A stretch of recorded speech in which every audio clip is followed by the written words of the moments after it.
Tengo el papel ahora de presentar al próximo ponente, a Sergio Moratón. Y bueno, voy a leer brevemente pues lo que reza, ¿no?, sobre su currículum, muy brevemente. Sergio, como sabéis, es una pieza fundamental e importante de la Fundación Vicente Ferrer. Es licenciado en Derecho por la Universidad de Valencia y tiene el máster también en Derecho Fiscal, y ejerció hace ya mucho tiempo, y me recuerda muchas veces esa etapa de su vida, como consultor tributario para empresas hasta 2001. Hace ya más de 20 años que, después de conocer a Vicente Ferrer, decidió abandonar el ejercicio de su profesión para apoyar al 100% la labor de la Fundación Vicente Ferrer. Está especializado en la gestión de proyectos de cooperación al desarrollo internacional y en el contexto, sobre todo, de la India rural. Actualmente desarrolla sus funciones como delegado en la Comunidad Valenciana y también en la región de Murcia, alternándolo con estancias en terreno, sobre todo en los estados de Andhra Pradesh y Telangana, India. Bien, aparte del currículum que reza sobre Sergio, yo voy a añadir unas palabras muy breves. Sergio es una de esas personas que tiene la capacidad para cambiar el mundo. No todo el mundo tiene esa capacidad. Él dirá que modestamente no, pero yo lo pienso así, por dos razones fundamentalmente, porque veréis y comprobaréis hoy que tiene una gran capacidad para divulgar, para comunicar, y eso en temas de voluntariado de cooperación al desarrollo es esencial, comunicarlo debidamente. Y luego, pues, que él personalmente también es capaz de llevar a cabo acciones personalmente y de gestión de la cooperación al desarrollo internacional. Viene a contarnos su experiencia breve y su experiencia de los últimos 2 años, en la cual tener en cuenta que nosotros tenemos una perspectiva, una mirada sobre la pandemia desde el mundo desarrollado, del primer mundo, pero él nos va a dar otro aprendizaje, otra perspectiva de la pandemia desde un mundo no tan desarrollado, desde una sociedad más vulnerable, en el cual han tenido que aprender a vivir con situaciones nuevas y muy complejas. Sabéis que además la pandemia ha impactado duramente en India y supongo que en las sociedades rurales ha impactado todavía más. Entonces, esa nueva mirada de la pandemia desde otra perspectiva es la que creo que nos va a dar hoy Sergio. Y bueno, pues yo no tengo nada más que decir, sino que agradecer su presencia aquí y su intervención. Sergio, cuando quieras.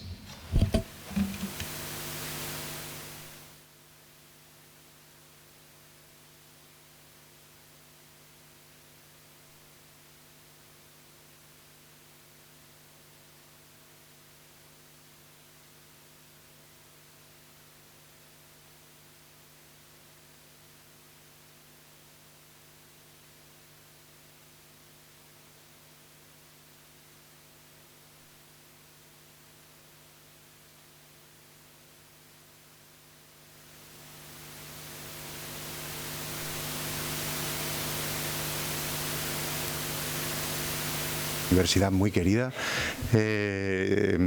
gracias por el cariño con el que siempre nos tratas y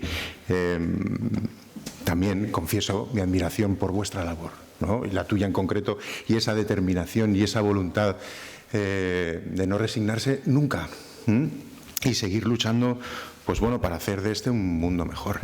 Querida Chelo, es un placer compartir otra vez otra jornada contigo. A mí me das la oportunidad de dar las gracias una vez más a la Generalitat Valenciana.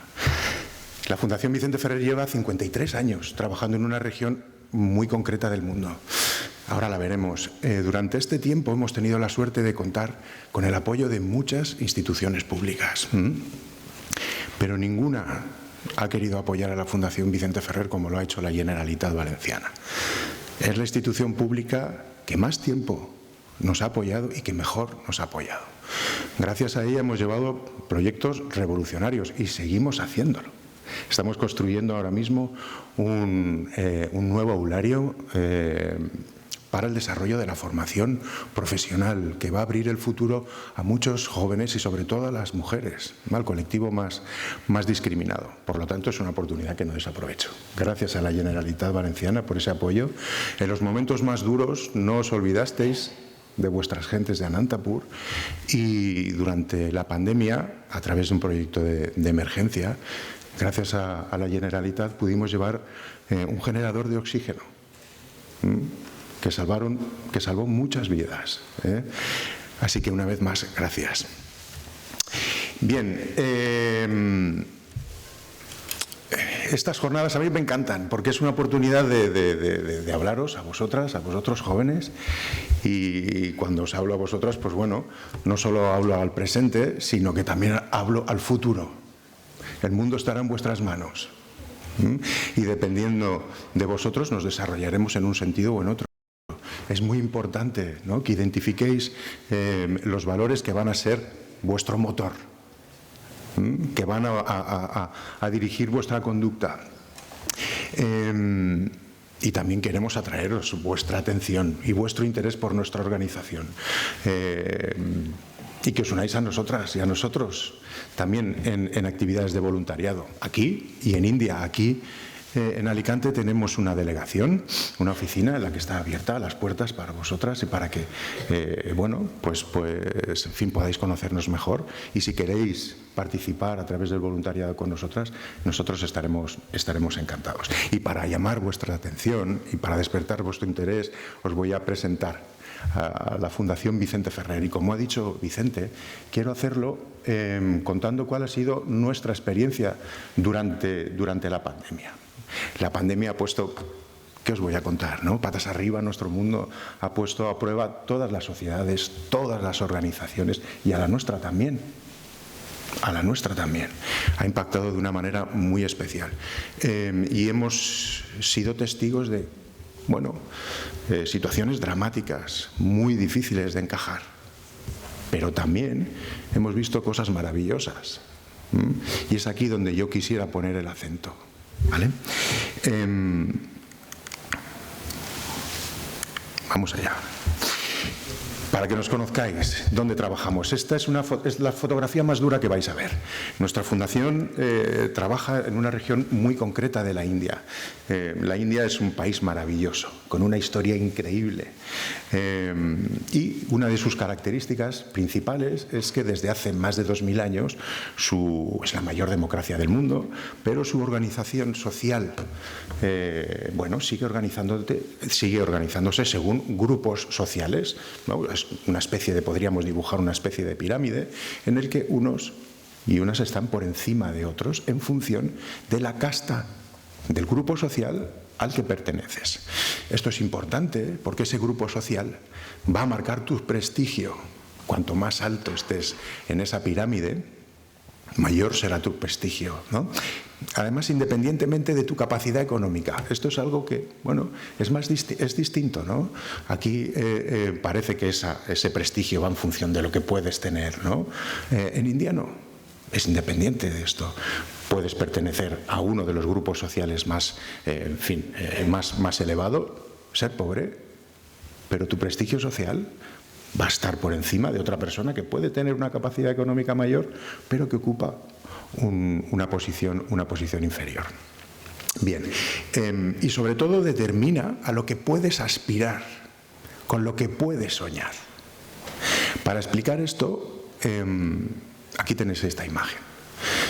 Estos grupos, en fin, es una estructura, como os he comentado, piramidal, por lo tanto, hay unos grupos por encima de otros. Bien, pues esta fotografía corresponde a una persona que pertenece a un grupo muy concreto, que es el de los Bangis. ¿A qué se dedican los Bangis? Desde hace muchísimo tiempo. A vaciar las fosas sépticas, las aguas sucias. A esto han venido al mundo. Fijaros, yo creo que lo importante de esta fotografía es la expresión de la persona. No refleja, ¿no? Parece que no refleja la situación que está viviendo. Esto es una peculiaridad de nuestro trabajo, porque estas personas creen que no merecen otra vida. Tiene que ver mucho con cómo enfocan la vida, ¿no? Ellos no creen en una vida, creen en muchas, en la reencarnación. Para ellos cada una de las vidas es un proceso de aprendizaje del alma. Es como los cursos de una universidad, ¿no?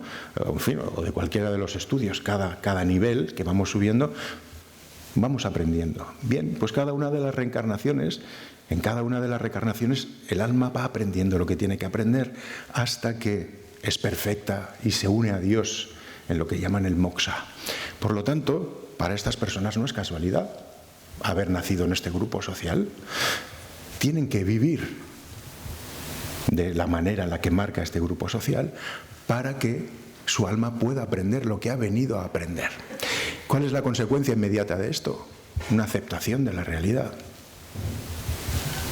Y contra esto es con lo que nosotros queremos trabajar, ¿no? Que estas personas se perciban a sí mismas como personas valiosas, que tienen derecho a un futuro digno. Y esto es lo más difícil. Mirad, ahora vamos a ver. Bien, esto, digamos, hemos contextualizado un poquito, ¿no? Lo que es trabajar en esta región del mundo. Ahora, con esta imagen, nunca se han visto las imágenes tan grandes como aquí, por lo menos yo nunca los he visto. ¡Qué maravilla! Esto es Anantapur. La traducción de Anantapur es maravillosa. Es la ciudad del infinito. Pur es ciudad y Ananta es infinito. Bien, Anantapur es en extensión similar a Cáceres. En Cáceres viven unas 400.000 personas, aquí más de 4 millones. ¿Qué ocurre? Que más del 80%, 3.200.000 personas dependen de una agricultura que apenas se puede desarrollar porque no llueve. Solo tiene por delante una región que llueve menos y es un desierto. La suma de estos factores, bueno, el resultado es sencillo de imaginar, ¿no? Es pobreza, con las letras más grandes que nos podamos imaginar, ¿no? Pero esto marcó también al colectivo, a los colectivos más desfavorecidos. ¿Por qué? Porque se veían obligados a trasladarse continuamente en busca de los pocos campos que se cultivasen. ¿Y esto qué impacto tiene? Pues que no tienen sentimiento de comunidad ni de pertenencia. Este es uno de los factores clave para nuestra organización. Nuestra organización lo que pretende es proponer una nueva manera de vivir. Y si estas personas las perciben como positiva y las quieren, entonces trabajar juntos. Pero tienen que percibirla como positiva. Y claro, cambiar esto no es fácil. Se necesita mucha fuerza. Y se necesita sobre todo la fuerza del colectivo. ¿Cómo una persona como la que acabamos de ver puede soñar con cambiar las cosas si se siente sola? Además de no sentirse nada. Es muy difícil. Por lo tanto, uno de nuestros principales esfuerzos se ha centrado en generar precisamente el sentimiento de comunidad. Que estas personas sientan que pertenecen a algo. Y que las personas que lo forman empiecen a reconocerse entre ellas como personas, en fin, que es verdad, comparten dificultades, pero también pueden empezar a soñar juntos, ¿no? Y es ahí donde empieza a cambiar todo. Bien, y esta es la imagen de dos personas que han sido las que han hecho todo lo que vais a ver. Fueron dos voluntarias. Dos cooperantes, Vicente y Ana Ferrer, llegaron a esta parte del mundo sin nada en los bolsillos. Absolutamente sin nada. Les dejaron una casa y dormían en el suelo. Pero llegaron a esta parte del mundo y dijeron, bueno, aquí nos vamos a quedar el resto de nuestras vidas. No tenemos dinero, no tenemos recursos, pero tenemos la determinación. Tenemos la ilusión, la fuerza, la voluntad. Yo recuerdo hace 21 años, cuando conocí a Vicente Ferrer, algo que me llamó mucho la atención, y es que en Vicente se daban dos factores que son raros de encontrar, pero cuando los encuentras tienen un efecto magnético, importantísimo. Y es que sentías que Vicente hacía lo que debía hacer. Él sabía que debía hacer esto, pero es que además quería hacerlo. El deber y el querer, juntos. Esto le daba una fuerza increíble, ¿no? Imparable. Bien, todo lo que vamos a ver lo empezaron estas dos personas, sin nada, sin ningún tipo de recursos. Bien, estos son los primeros trabajos de la Fundación Vicente Ferrer. Vicente se desplazaba por las aldeas de Anantapur, hablándoles de una nueva forma de vivir. Les hablaba de que tenían derecho a que les miraran a los ojos cuando les hablaban, tenían derecho a que sus hijos y a sus hijas les permitieran entrar en clase. Claro, estas personas, de repente llega un español hablando su lengua, porque ya llevaba unos años en India, pero les hablaba de una nueva manera de percibirse a sí mismas, ¿no? Estaba de alguna manera poniendo a prueba el status quo, ¿no? Ellos sabían cuáles eran las reglas del juego, pero él les proponía otras. Claro, a él le llamaban al principio el loco de las sandalias rotas, porque llegaba proponiéndoles una nueva manera de vivir, pero tenía las sandalias rotas como ellos, no tenía nada en los bolsillos. Muchos no les hicieron caso, pero convenció a la población de 3 aldeas y les dijo: no os marchéis, porque uno de los principales problemas, como os he comentado, es que estas personas se tenían que trasladar continuamente. ¿Cómo puede pensar y soñar en la construcción de viviendas, escuelas, si las personas se tienen que marchar, no en busca de trabajo? Tenía que estabilizar a la población. Para estabilizar a la población se necesita generar trabajo. Y generar trabajo en Anantapur pasa por cultivar la tierra. Y para cultivar la tierra se necesita agua, en una de las regiones más secas del mundo, ¿no? Bueno, pues él le propuso a 3 aldeas lo siguiente: no os marchéis, vamos a trabajar juntos para encontrar agua. Yo a cambio os entregaré, la providencia forma parte de nuestros estatutos. Forma parte, está ahí.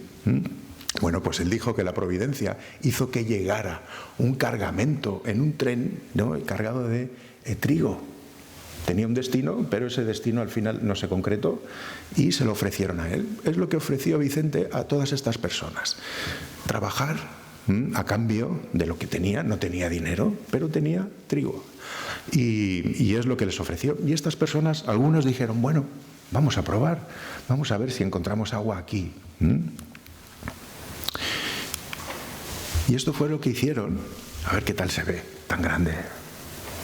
Qué maravilla. Esto es lo primero que hicieron en los 6 primeros años de trabajo. 10.000 pozos. 10.000.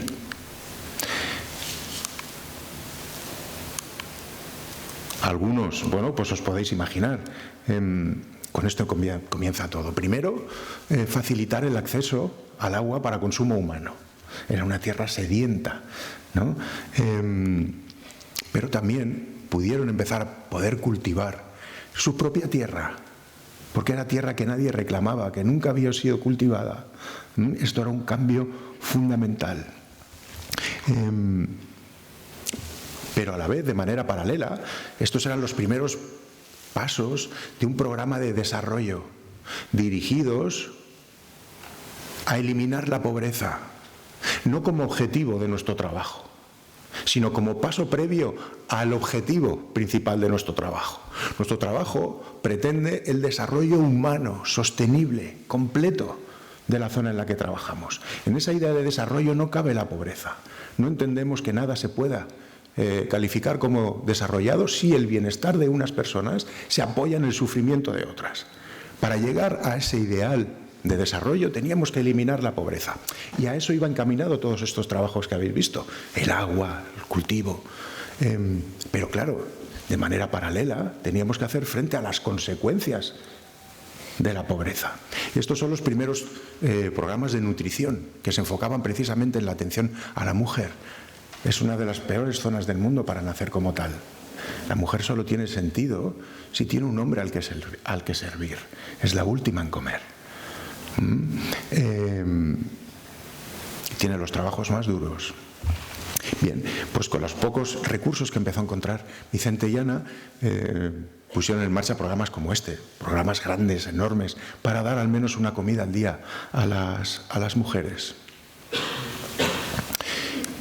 Que fue un colectivo importantísimo. Esto es una de las características principales de nuestra labor.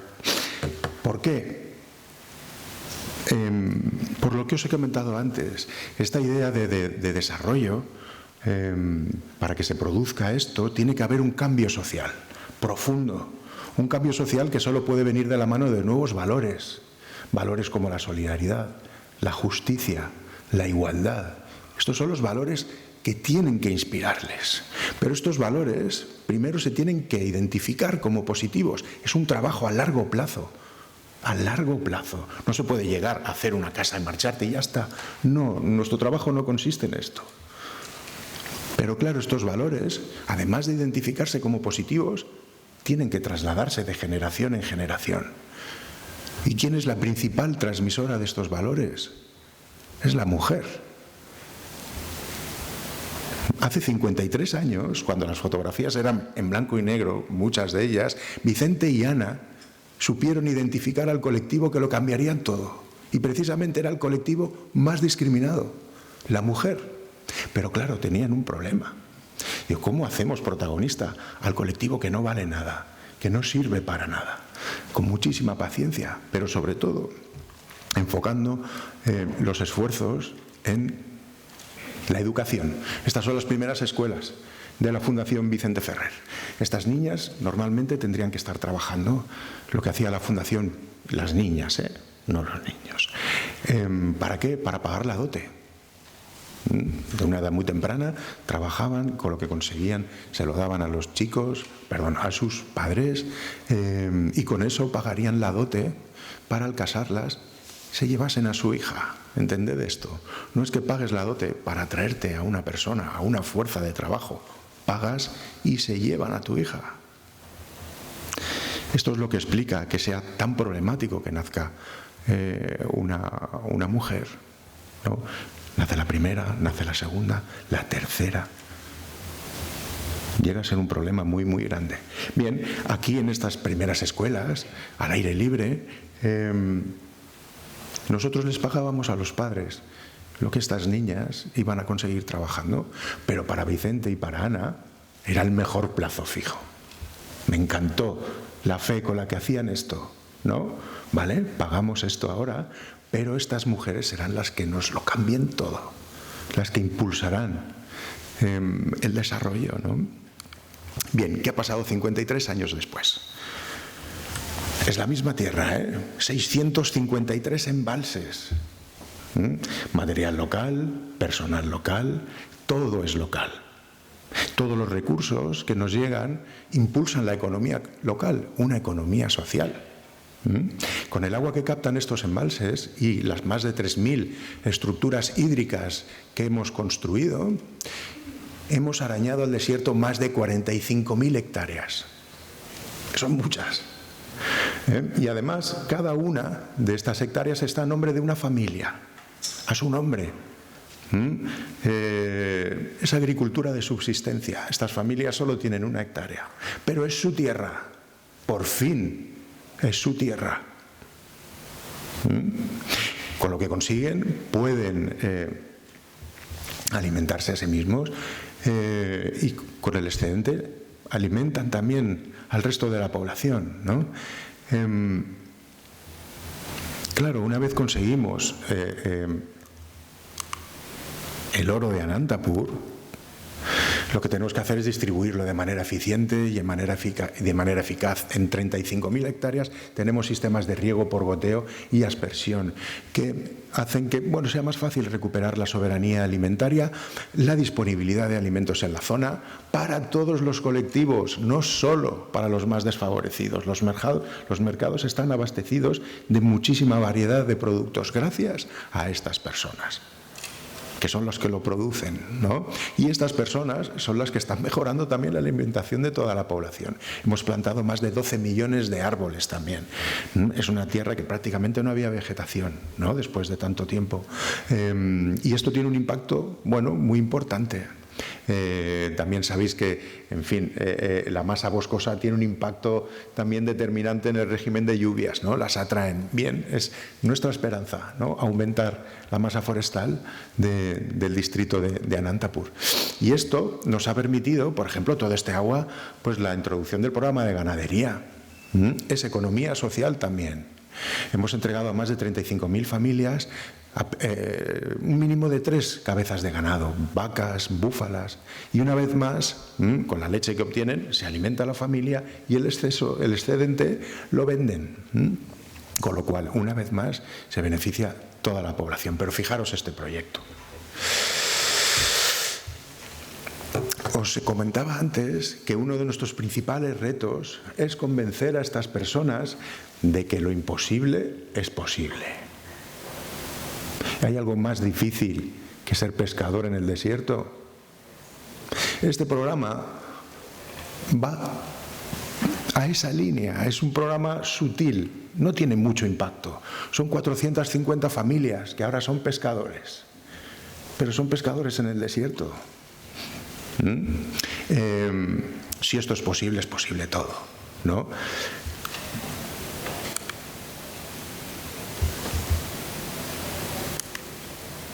A ver. Vale. Bien, con todos estos programas, ¿qué es lo que conseguimos? Lo que pensaron Vicente y Ana hace 53 años. Tenemos que conseguir que estas personas no se marchen. Hemos conseguido estabilizar a la población en más de 3.600 aldeas. 3.600. Llegamos todos los días a 3 millones de personas. 3 millones. Y esto lo empezaron hace 53 años 2 personas, 2 voluntarios, cooperantes, sin nada en los bolsillos, personas como nosotras. Es verdad, con una determinación especial. Pero esto no es magia. Esto es el resultado de la voluntad. Esto es importante también, porque la estabilización tiene un impacto importante en la percepción que tienen de ellos mismos, de ellas mismas. Ya empiezan a pertenecer a un lugar. Este es mi lugar y esta es mi comunidad. Empiezan a percibirse como personas entre las que comparten muchas dificultades, es verdad, ¿no? Pero también empiezan a construir sueños. Y esto es importantísimo. ¿Por qué? Porque tiene un impacto en lo que es determinante para que estas personas encuentren la fuerza que necesitan para hacer frente a la situación tan dura que viven. ¿Dónde encuentran esta fuerza? ¿Dónde creéis que se puede encontrar esta fuerza? La que te hace decir, no, voy a luchar. Quiero otro futuro para mí, para mis hijas. ¿Dónde se encuentra esa fuerza? Sí. Y en la esperanza. No os olvidéis de esto. La esperanza. Esta es la mayor de las fuerzas. A esto es a lo que queremos acudir. Siempre, continuamente. Nuestra organización se caracteriza precisamente por eso. No somos una organización de denuncia. La nuestra es distinta. Queremos animar al cambio poniendo el foco en lo bueno que puede ser cambiar y no en lo malo que es seguir como en una situación determinada. Animamos al cambio poniendo el foco en lo positivo. ¿Y esto qué ocurre? Genera esperanza. Y en la esperanza da muchísima fuerza, ¿no? Una fuerza, además, en fin, con largo recorrido. Bien, y una vez conseguimos esto, podemos seguir soñando con otras cosas, ¿no? Esta es la vivienda de una persona de estos colectivos, ¿no? Esto tiene un impacto en la salubridad, ya os podéis imaginar, ¿no? Están totalmente expuestas a cualquier tipo de alimañas, víboras, etcétera. Un lugar muy oscuro, muy mal ventilado. En la época de calor es insoportable estar dentro y en la época de lluvias esto no sirve de absolutamente de nada.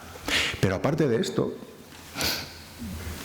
hay una cosa que es más importante, y esto es lo primero que ven cuando comienza el día. Cuando abren los ojos, es lo primero que ven. Y es lo último que ven cuando acaba el día. Esto es lo que les recuerda quiénes son. Por lo tanto, es importante también ofrecerles un cambio importante, que puedan palpar, ¿no? Que sirva como la verdadera señal de que todo está cambiando. Por lo tanto, la construcción de viviendas es una buena idea, ¿no? Pero ¿cómo lo hacemos?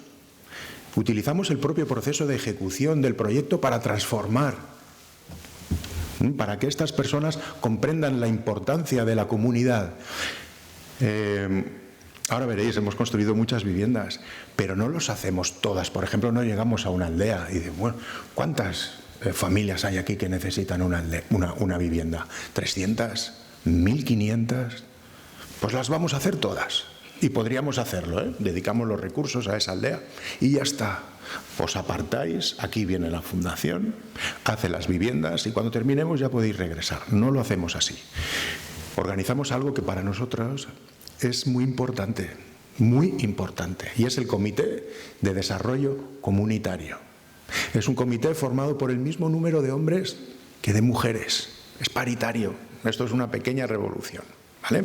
Y esto es quien les va a representar frente a terceros, también a la Fundación Vicente Ferrer. Llega el Comité de Desarrollo Comunitario y nos dice: nos gustaría que nos ayudarais, hay 300 familias que necesitan una vivienda y nosotros, bien, vamos a ver si podemos trabajar. ¿Pero qué hacemos? Lo que les decimos es, este año vamos a construir 20 de las 300, 20. Vais a tener que ser vosotros los que elijáis. De entre todo el colectivo, todos las necesitáis, ¿quién lo necesita más? Y aquí empieza otra pequeña revolución. Y se pasa, antes estas personas, la ley que imperaba era la ley del sálvese quien pueda. Aquí aprenden a renunciar al interés personal en favor del interés colectivo. Empiezan a identificar quién lo necesita más. Y esa renuncia genera sentimiento de comunidad, ¿no? Estrecha los lazos. Por lo tanto, la propia ejecución del proyecto, la propia construcción de las viviendas sirve como herramienta para el desarrollo social, ¿no? Para el desarrollo de la comunidad. Y son estas personas las que eligen. Bien, este año 20, y estas van a ser. Y normalmente son las familias que tienen alguna persona con discapacidad a su cargo, que tienen un mayor número de miembros, y participan en la construcción. Nuestras viviendas cuestan 3.300 euros. Muy poquito. Pero podríamos decidir, oye, venga, necesitamos hacerlo rápido, pues a ver, 2 o 3 empresas, ¿no? Que nos den todo el material y todos los... No. Preferimos que también la ejecución del proyecto sirva para activar la economía local. Y lo hacemos con pequeños grupos de trabajadores, los que no saben y están en paro, no tienen trabajo, les formamos para fabricar ladrillos, ¿no? Los fabrican ellas mismas y lo venden. Y nosotros, la Fundación Vicente Ferrer, se lo compramos. Y esto tiene un impacto muy importante en la sostenibilidad del proyecto, porque son ellas las que han aprendido a fabricar los materiales de construcción. Y esto facilita el mantenimiento de estas viviendas. Bueno, hemos construido más de 80.000. Hemos dado un hogar digno a más de 320.000 personas. Y lo más importante es que todas, en uno de los peores países del mundo para nacer mujer, todas estas viviendas están a nombre de la mujer. Ella es la única propietaria.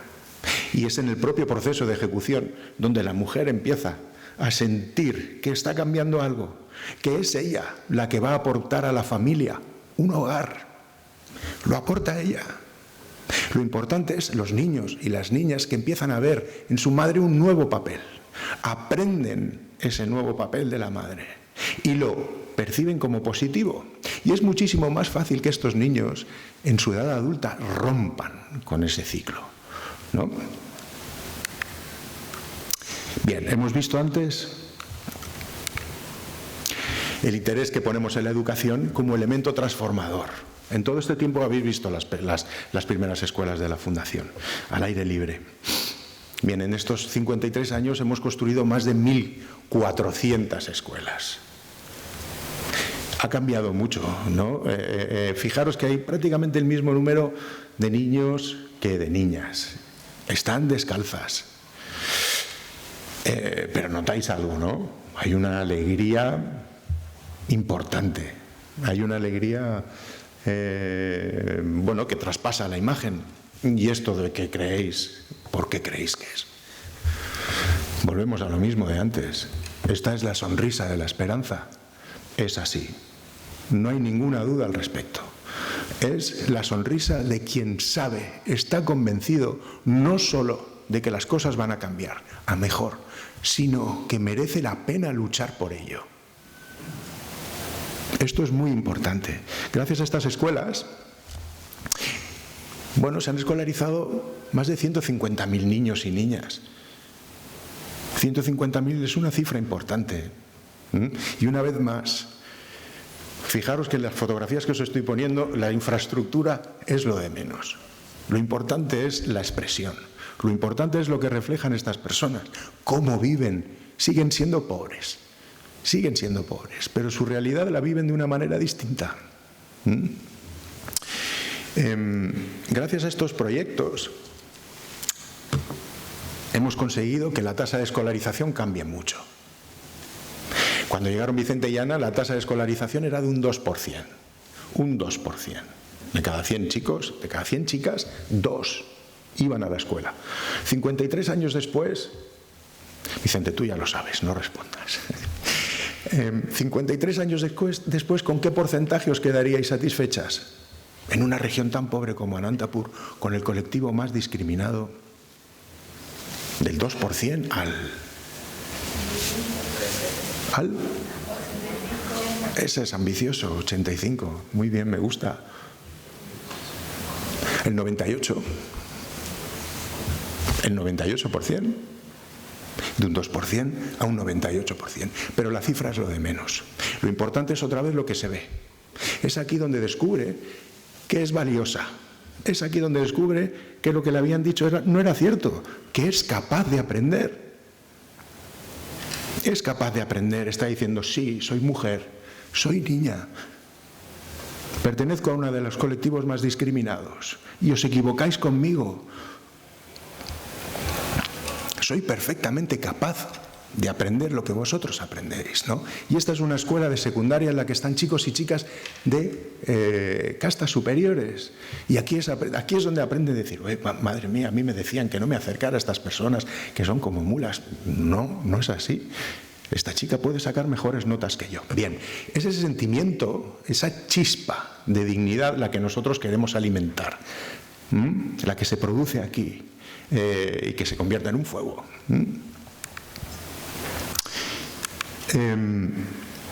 De manera paralela, así como las escuelas y todo el programa de educación que no podemos ver va dirigido precisamente a que sean conscientes de que son personas valiosas, que merecen la pena, que tienen derechos, y esto va enfocado muy al individuo, a la persona.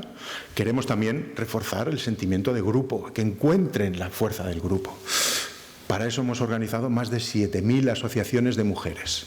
7.000, que han organizado a más de 90.000 mujeres. Es aquí en estos sangams, la traducción es asociación, donde ellas se reconocen como personas que comparten muchos de sus problemas, ¿no?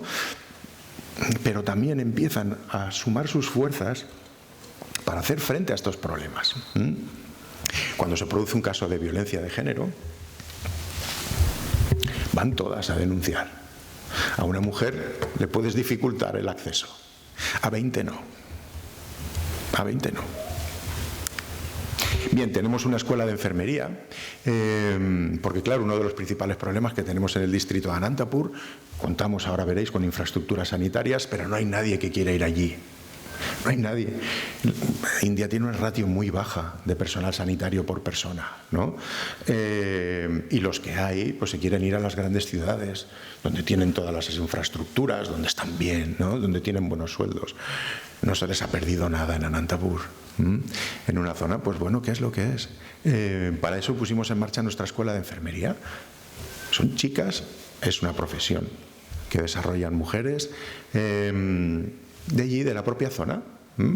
Ya tenemos a más de 480 y tenemos también 3 hospitales. El primero se puso en marcha en el año 2000. Durante todo este tiempo hemos atendido a más de 5 millones de personas. 5 millones de personas. Son hospitales pensados, son privados, pero para las personas sin recursos. Han sido premiados por las autoridades locales, ¿no?, por la calidad de la atención que reciben. Y a este hospital es al que acuden personas de todos los grupos sociales. Han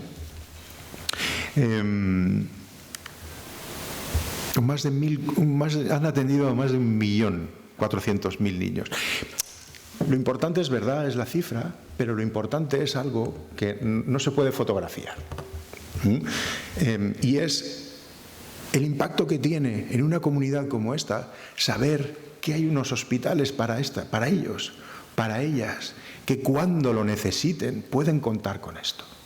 Imaginémonos a nosotras que de repente de la noche a la mañana nos quitan todos los hospitales.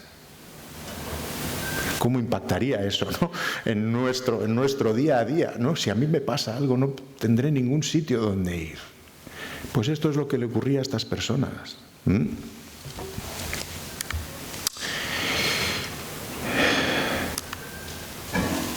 A ver.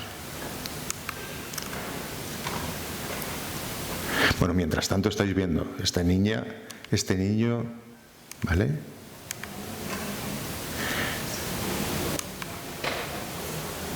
Ok. Bueno, y en esas estábamos cuando llegó el COVID. India, hace un año, en abril, fue el país en el que tuvo una mayor incidencia de contagios registrados. Tened en cuenta que solo el 30% de la población de India viven en zonas urbanas, el resto viven en zonas rurales. Por lo tanto, lo que es el test, la medición, en fin, es prácticamente imposible, pero con los datos oficiales alcanzó el récord, tanto de contagios como de personas fallecidas. Y fue entonces cuando personas como yo, que llevamos mucho tiempo ligados a la Fundación Vicente Ferrer, dijimos, bueno, ha llegado el momento. ¿Qué impacto va a tener esto en nuestras gentes? ¿Cómo va a reaccionar? Llevamos muchísimo tiempo trabajando para el empoderamiento de estas personas. Este es un momento clave, difícil. ¿Cómo van a reaccionar estas personas? Primero, lo que vimos es que nuestras infraestructuras, todas esas infraestructuras que estaban más pensadas para estabilizar a la población, para generar trabajo y demás, de repente adquirían una dimensión nueva. Durante el confinamiento, que fue muy duro, estas personas no podían salir de sus aldeas, igual que nosotras de nuestras casas. Estos embalses que hemos visto antes eran los que llevaban el agua a la aldea. Ya no necesitaban salir de ella. Y este agua la consumían personas de todos los estamentos sociales de las aldeas. Este agua, con esta infraestructura pensada para las personas con menos recursos, estaba beneficiando a toda la población. Y también vimos, otros impactos. Fijaros, un confinamiento en una vivienda y en otra. Las viviendas también adquirieron una nueva dimensión, ¿no?, durante esta pandemia. Las escuelas se cerraron. ¿Y para qué sirvieron? Pues como centro de cuarentena. Las cedimos al gobierno, ahora colaboramos estrechamente con el gobierno. Es una auténtica suerte, ¿no?, porque al sumar fuerzas el impacto de nuestro programa es muchísimo, muchísimo mayor. Pero, y aquí viene lo importante, ¿cómo reaccionó? ¿Cómo reaccionaron en esa? Se produjo, de verdad, yo lo veía como algo de, vamos a ver, ¿no?, tanto tiempo de trabajo. ¿Cómo reaccionó estas personas? Bien, estos son Arun y Nirmala. Tienen 1 hectárea de esas hectáreas de cultivo que hemos visto antes. Tienen 3 cabezas de ganado y su agricultura es de subsistencia. Tienen 4 hijos y son pobres. Bien, como Arun y Nirmala, hay 45.000 familias más, pequeños agricultores, agricultura de subsistencia. ¿Qué hicieron? Sin haber llamamiento por parte de la Fundación Vicente Ferrer, donaron parte de su producción. La generosidad de quien tiene muy poco, a favor de quien no tiene nada que comer.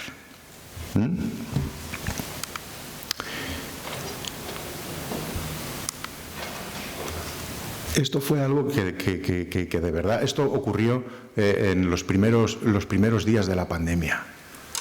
Y la verdad es que fue algo que nos emocionó mucho. Y cuando pase de diapositiva, lo que vais a ver os va a gustar también. Vale.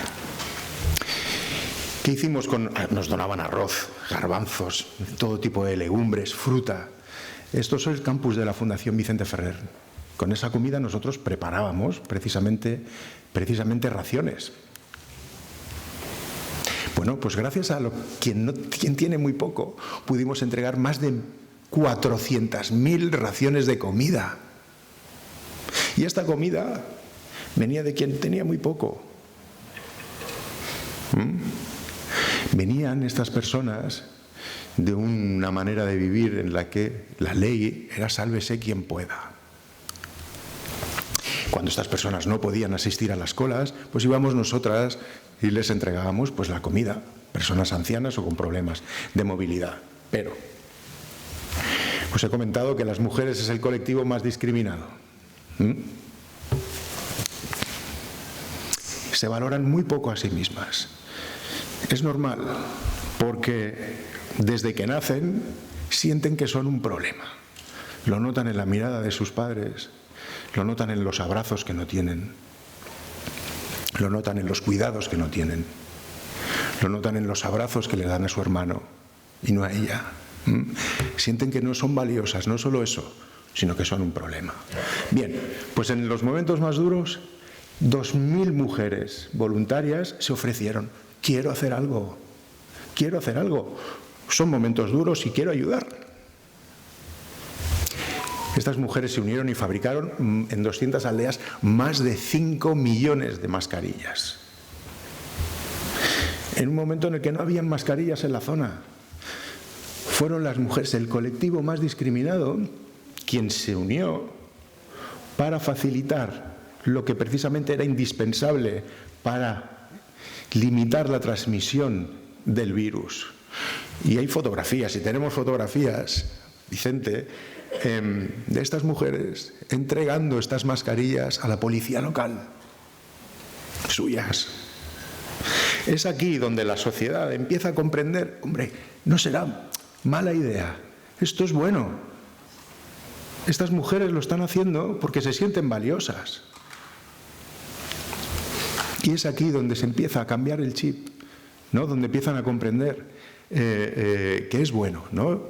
Ayudar a toda la población. Este es el ejemplo, un ejemplo que a mí me gustó mucho, Somasekar. Es el 7º hijo, es el menor de una familia de 7 hijos.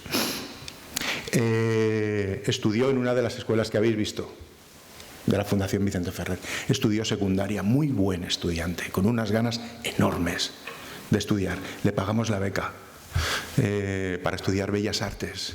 Y en cuarto llegó la pandemia, cerraron la facultad y volvió a su aldea. Y se preguntó, bueno, ¿qué puedo hacer? ¿Me quedo aquí? ¿No me muevo? Y así evito el riesgo de contagio o hago algo. Y decidió hacer algo.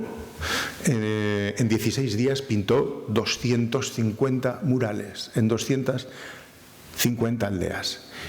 Contexto, para quien supiera leer y escribir, o bueno, con dibujos. Su idea principal era precisamente recordar a la población donde es una población muy dispersa. Estas 3.600 aldeas están en unas regiones, en fin, en la que la información llega y cómo llega, ¿no? Aquí, por ejemplo, podéis ver 2 personas muy cerca con mascarilla y el virus. Y luego también una reunión de personas sin mascarilla tachado, ¿no? Bueno, es un indicador también, es un indicador de lo que ocurrió. ¿Todo esto a qué nos lleva? ¿Qué es lo que descubrimos durante la pandemia. Que las personas con menos recursos, los más humildes, supieron reconocerse como personas valiosas, que querían formar parte de la solución, que reclamaron su posición en la sociedad.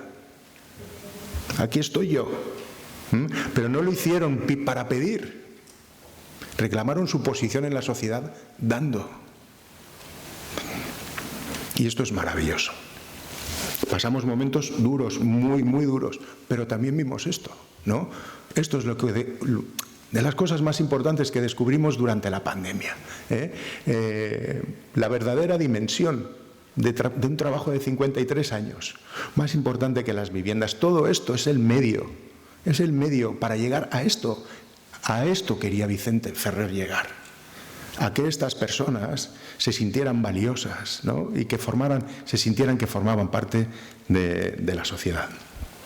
Bien, esta fue la primera vez en nuestra historia que pusimos en marcha un proyecto de emergencia. En India se rompió el stock. No habían generadores de oxígeno, mercado negro de oxígeno, era un horror, ¿no? Nosotros no teníamos generadores, teníamos depósitos que los cargábamos cada mes, no necesitábamos más. En el pico de la pandemia, estos depósitos se agotaban, no llegaba antes de que terminara el día. Necesitábamos rellenarlo todos los días, cuando antes lo rellenábamos cada 30 días. No habían generadores en India y tuvimos que comprarlos en Europa. Este es el primer proyecto de este tipo que pusimos en marcha. Más de 273 concentradores y cilindros de oxígeno, 70 médicos y 150 enfermeras. Todo este personal sanitario, estas enfermeras, estos hospitales adquirieron una nueva dimensión, ¿no? Estas mujeres, sobre todo las enfermeras, no podían volver a su aldea. Tenían el estigma. Aquí lo hemos visto también. Personal sanitario a los que no se le permitía llegar a su comunidad, ¿no? Y se veían en sus ascensores diciendo: ¿dónde vas? No queremos que vengas aquí. Y era personal sanitario, los que estaban cuidando de nuestra salud, ¿no? Pues a estas personas, en fin, de una manera con muchísima más fuerza, bueno, pasaron 5 o 6 meses sin ver a sus familias, con hijos y hijas pequeñas, pero estas mujeres decidieron quedarse allí. Estos son los 4 generadores que hemos instalado. Uno de ellos, bueno, lo tenemos en India gracias a la Generalitat Valenciana. ¿Qué quiere decir eso? Que uno de ellos es vuestro. Es una manera también de medir, ¿no? En fin, el impacto de determinados... Aquí es donde se puede visibilizar también muy bien, ¿no? Para mí, en mi opinión personal, no hay inversión con un mejor retorno, ¿no? Porque estos generadores han salvado muchas vidas. Pero también durante la pandemia hubo uno de nuestros hospitales, el hospital de Kalyandur, que se cerró solo y exclusivamente para atender a la mujer. Un hospital entero solo para atender a la mujer. Y gracias a este hospital, pues en momentos tan duros, ayudamos a traer al mundo más de 14.000 vidas. En los momentos más duros. ¿Y quién lo hacía? La mujer, sobre todo, ¿no? Y esto es, habéis aguantado muy bien. He estado atento a ver si alguno daba una cabezada, pero no, habéis aguantado fenomenal. Os dejo mi contacto para lo que queráis. Yo estoy a vuestra entera disposición.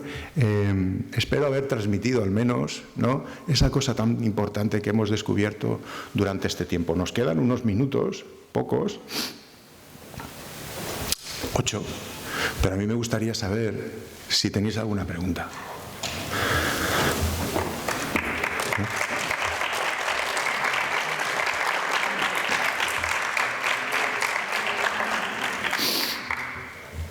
¿Cómo se puede colaborar con la Fundación? Pregunta maravillosa.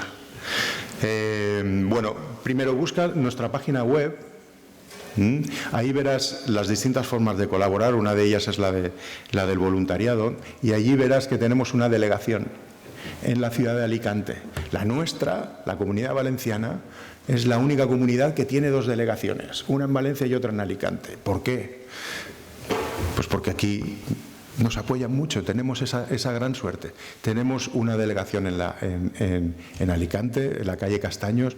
Buscad la dirección, el teléfono, y ahí estamos a vuestra disposición. Nos encantará. Es una pregunta que de verdad me ha gustado mucho escuchar.